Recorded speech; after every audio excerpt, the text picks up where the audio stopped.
Welcome. In this tutorial, we will show how to simulate and analyze a temporary shoring system and the internal permanent structure with slabs in DeepEX software.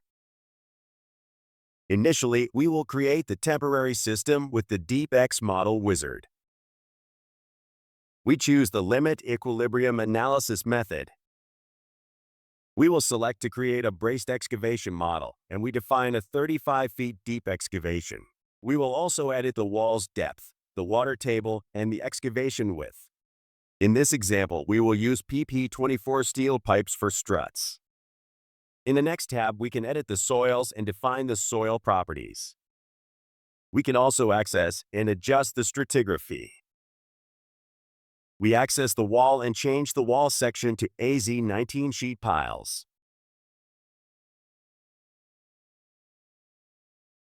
In the Stages tab, we specify the depth for each support level. In this example, we will use 2 strut levels.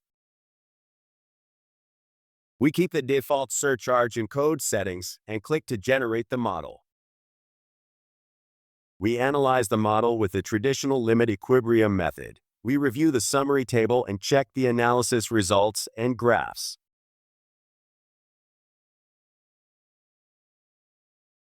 We add a new construction stage. We select to draw a concrete slab and click on each wall.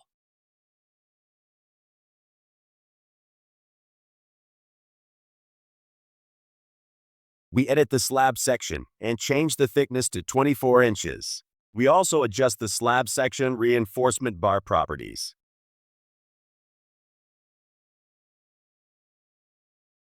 We set the elevation for the center of the slab. Since this is a base slab, we need to include the slab weight to the vertical stress, and also include a small unbraced length to simulate the full connection between the slab and the soil surface.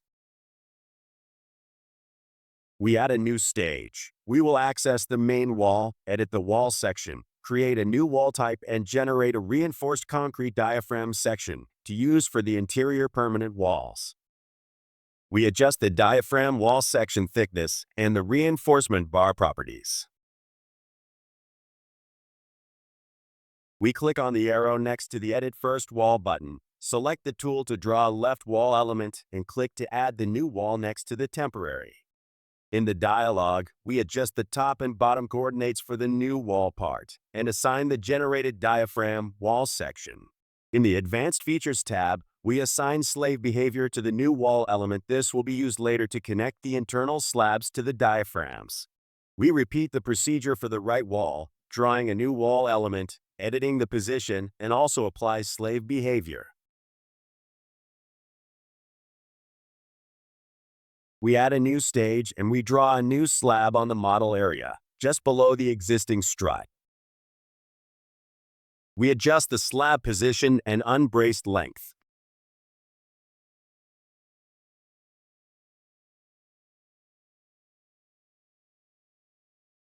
In the Options tab, we select to connect the slab with the slave elements.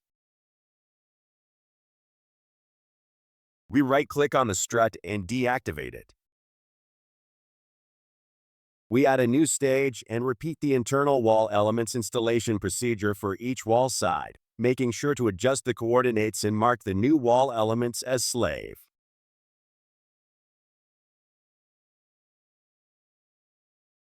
We add a final stage, and we draw a new slab, connecting the opposite walls. We right-click on the upper strut and deactivate it.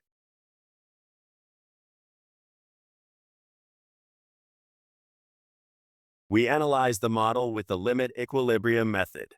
We check the critical results in the analysis table.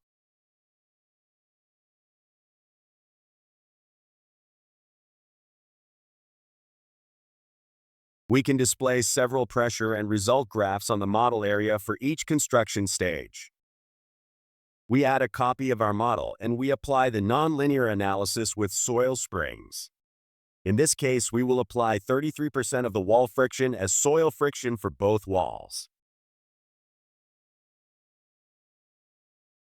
We perform the analysis and we notice that some elements are overstressed in the checking summary and that the moments on the wall are big in the slab locations. This happened because in nonlinear analysis, the slab connection with the wall is fixed. We can access each slab and change the connection to pinned. For the upper slab, we access to connect it with the slave nodes.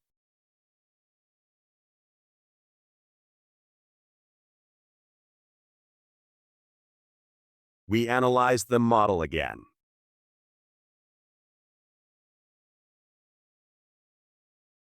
We notice that the results are much more consistent with the limit equilibrium method. We can check all pressure graphs and support check ratios on the model area.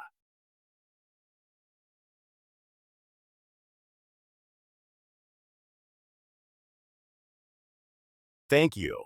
Try DeepEX, the ultimate software solution for efficient, reliable, and cost-effective excavation design.